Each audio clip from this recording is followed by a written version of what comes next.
Thank you very much. Thank you for the introduction. Thank you for inviting me to talk here. Welcome, my name is Martin Schulz. I'm from the Tech University of Munich.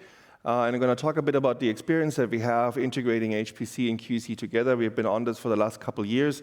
I'm going to talk a little bit about the hardware in the beginning, but we really found out there's a lot in the software, and there's a huge software challenge of bringing the two worlds together. And I'm going to show a kind of the solution that we have come up with in Munich between the TUM, the LRZ, and the Munich Quantum Valley. I don't think I have to do much introduction. I think we have seen enough quantum computing at this conference over the last couple of days.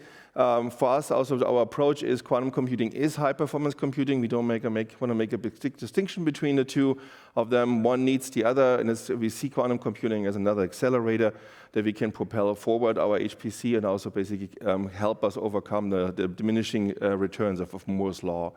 And so as this, we really want to see HPC and QC as a single system that kind of belongs together, that is tightly integrated. We're looking at a very tight integration on our side. You can see in a second what I mean with this. And with that also, we look in particular at deployment also of these resources directly in the HPC center, directly on the machine floors there as well. And so the first step to do this, of course, is just look at the hardware integration. That's what I want to start with. For those of you who are not familiar with how a quantum computer is built, this is a very high-fly overview from the physics community. Please excuse me here. But this is kind of a high-level overview. You somewhat have a medium where the qubits are in. In this case, we took this picture from our friends at the Max Planck Institute for Quantum Optics, who are working very closely with this part of the Quantum Valley. They're developing neutral atom solutions. They have atoms on a glass plate, and they can agitate those using lasers. They can take pictures of that using a camera. They have a dedicated control system to control the lasers. Other technologies like superconducting use microwaves, so the medium can be different, but the principle is always that you have a separate control system that is kind of on the side. And then you connect this to an access node, and this access node then basically can then control the control system. In the lab settings, it's often very simple. So in their picture, they actually have just a laptop there. Of course, we're looking at much more powerful solutions on the HPC set here, but in the sketch, it's the laptop that's there, and then you can connect that into the HPC system, right? And so that's kind of the starting point where most of them start, having this loosely connecting or having a supercomputer on one side and having a network connection to an access node. And with that, you get to this kind of system with separate modules that are connected through a backbone in the facility or over the internet, and you can control one. You can ship data and code from one system to the other one. You compile on the other front-end node, and then control your QC system. The next step of integration is then to see can we get these things closer together by pulling this quantum access node, this front-end node for the quantum system, away from the facility backbone into the actual interconnect, so pulling the QC system already into the HPC system, into a common interconnect. So that's kind of how our systems currently work. We pulled this in, we have them high-speed connected to each other, and with that we have a tight connection already. And then the next step, how we're actually going to deploy all of our future systems, is more a picture like this, where we have them not just through an access node anymore, but we actually bring them completely into the system. We drop the access node. It's just replicated hardware. We have enough nodes hanging around in the HPC system, so why not have them directly programmed from the HPC nodes going directly out to the QC system. So in all the future systems in our procurement, actually it states that you have to provide us this solution so we can actually hook them together and really work with them as one system.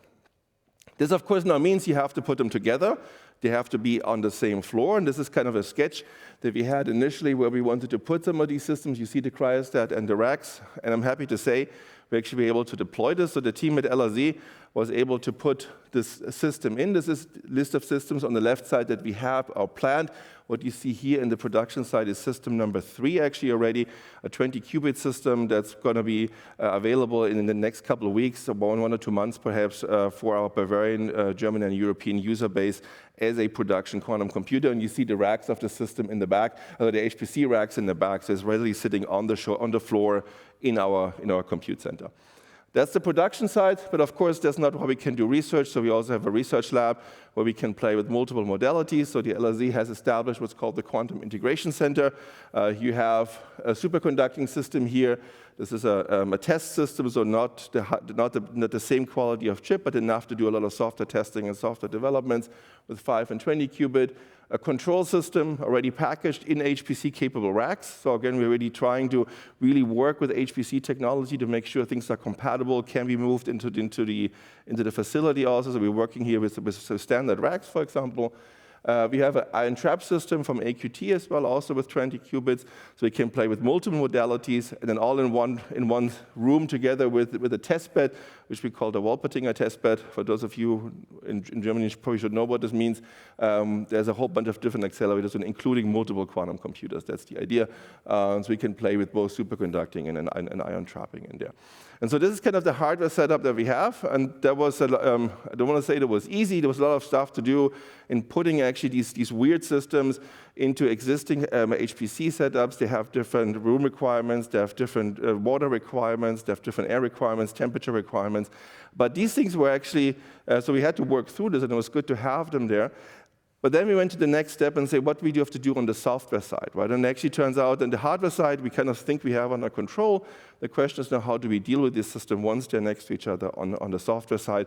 The idea is to get to a single software stack, an execution environment between the HPC side and the QC side, really bring them together. And then also from the user experience and access management, have one access to that.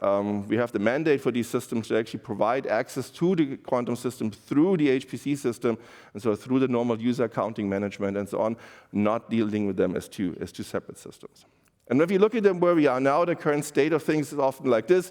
You have physics researchers on one side that you still have to have domain knowledge, working with toolkits that are often script-based, like Python. I know this is changing over time now, but that's kind of where a lot of stuff came from. Then there's a specific stack working on one specific technology. And this is a good start. This is typical lab setup. That's where these systems come from. But if you want to put this into production, of course, you have to change things, right? So we need the ability to not just appeal to physics researchers, we need to actually domain users in there, which don't have to be quantum experts. We need the toolkits to be faster. Scripting languages won't deal anymore. Just bringing up a Python environment in this is just way too expensive, as we've seen in the previous talk. That means we need more compute capacity, so we really think having the HPC system there is not just to run the classic side, but also to kind of speed up all the work we have to do to get the quantum computer ready. If we want to connect multiple backends, multiple vendors, we need to have standardized interfaces. We cannot just work with a per-vendor interface. We need to have some compute close to the quantum computer to actually do some of the controls. Ultimately, hopefully at some point also some error mitigation. And at the end also we need multiple backends, right? We are a compute center, we're not gonna just buy into one technology. We wanna have a broad range of technology for our users. And so to make this work, we also need to have multiple backends ready. So this is kind of the picture that we want from user communities, really end user communities, to a whole bunch of different systems that include simulators, but also different quantum devices. And the standard solution, of course, is this here. And that's, of course, what we don't want, right? We cannot afford to build a separate stack, optimize a separate stack for everything. We need to have a more common solution. And that's kind of what we have been targeting with. This is what we have dubbed the Munich Quantum Software Stack, MQSS, where we really work on connecting the HPC user communities to the systems on the other side, systems being actual physical devices as well as simulators as well, or software emulators. We're going to start this from left to right. The first thing, of course, that we want to offer our user communities are the programming interfaces, are the programming abstractions, toolkits that they can use then to create circuits and create quantum programs. This comes again with a whole different range. I mean, we want to, of course, support the existing ones like a Qiskit and a Penny Lane, but then also step-by-step transition to higher levels of abstraction that makes it easier for non-domain and non-physics experts to start programming these things. You can package this up in domain-specific environments in higher levels of abstraction, and that's going to be a step-by-step process.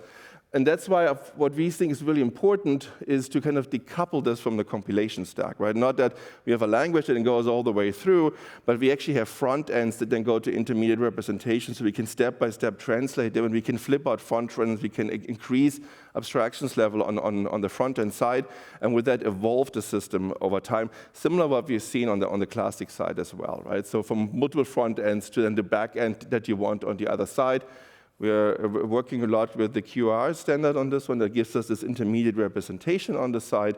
And then also we want to head towards templated circuits so we can actually push a lot of the stuff the compilation time into the static side as well, not have to do everything at runtime. And then we're also looking at how can we do this from the HPC view. How can we help an HPC user who's familiar with accelerator programming, GPU programming, to kind of translate the step-by-step, and how can we offer approaches that make sense to them? And so we're looking at approaches like OpenMP. OpenMP is there to program accelerators. Quantum is just another accelerator. So can we actually use something like OpenMP to do an offload here as well? And so we've been playing with this a little bit. The first approach that we tried is what we call the Quantum Programming Interface, or QPI. I know the name is not very exciting, but at least explains exactly what it does. It's kind of a Qiskit-like abstraction, so we're not raising the abstraction yet, but we are avoiding to have two different ecosystems that we put together. So it's kind of C-cell abstraction. You see some sample code on the right side, some extremely simple sample code where you can start putting, with C API, circuits together, build these circuits, and then basically ship these circuits to the backend through the compile chain to actually be executed on the thing and get the results back, all within the host language of C. Still circuit programming, but at least you can work this within one level of abstraction. Reminds you very much, and this was kind of the design principle of OpenGL. Maybe this was like the early days of GPU programming, where you also put these packages together, these scripts together, that then were then shipped to the GPU, and it's a very similar approach here as well.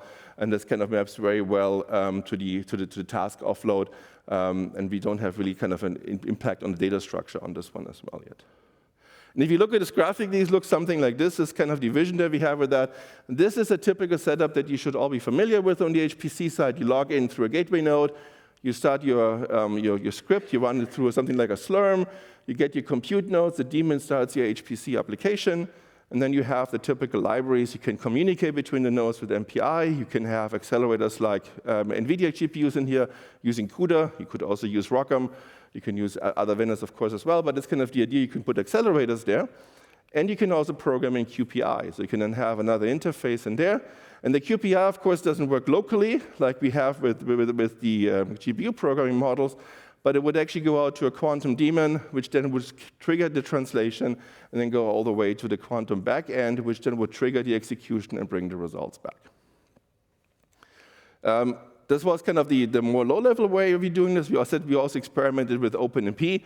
There's been a post at last year's SC if you want to see a little bit more. We've been working with some of the folks from the OpenMP community on this one with the idea of, can we use abstraction that are familiar to the HPC program and with that lower the learning curve a little bit? We still have a circuit-based description in the middle, but we have a kind of this OpenMP now. You see OMP target.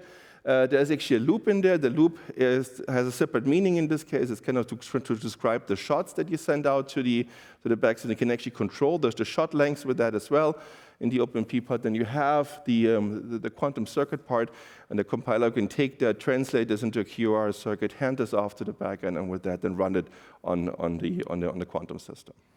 So again, something experimental to kind of see how can we deal with existing technology, with existing abstractions, and then bring this into the quantum world.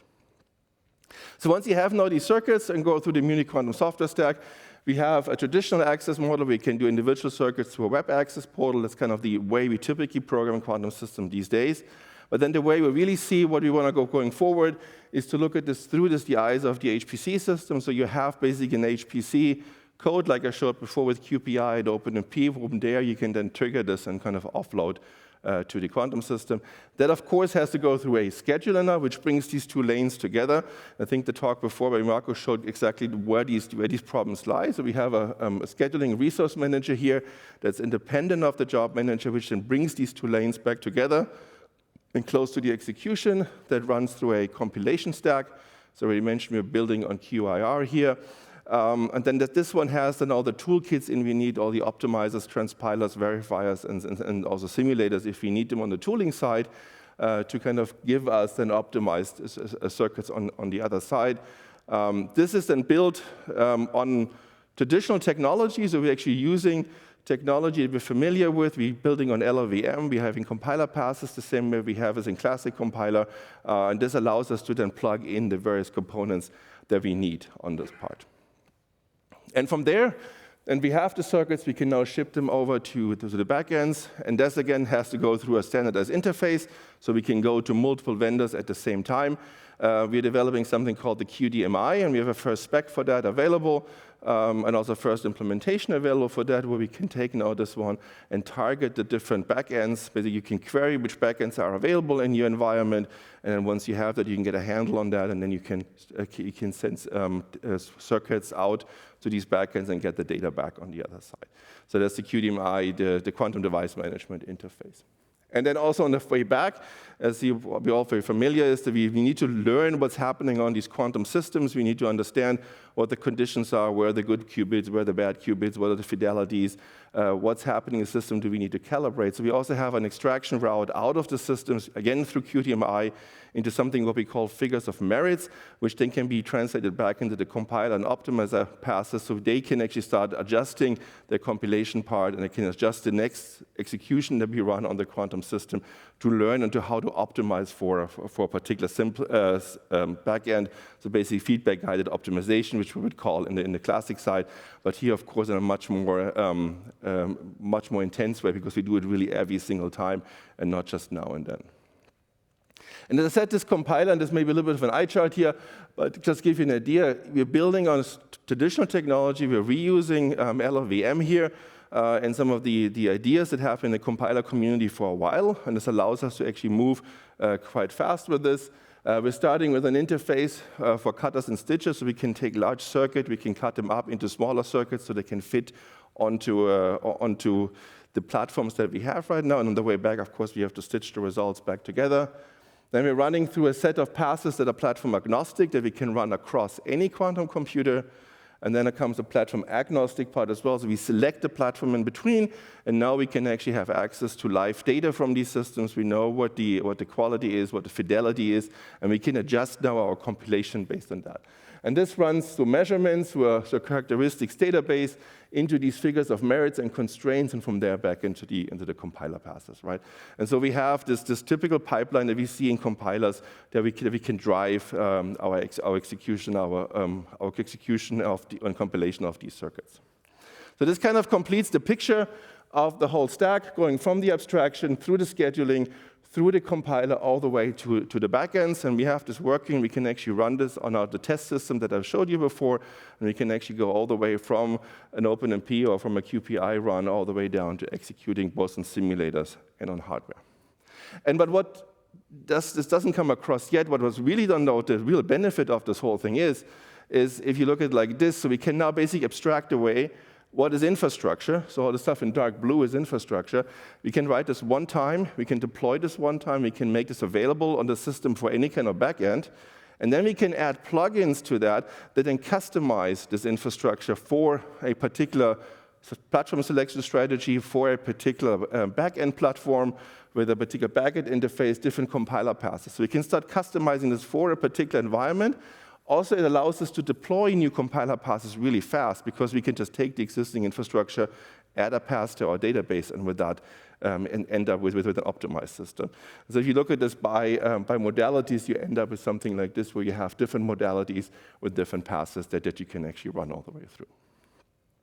So to summarize, I said I've shown you the hardware side, but also shown you what we have done on the software side, and we're still convinced it's mainly a software challenge. We can figure out the hardware, we can plug this together, but we need to be able to run and operate this.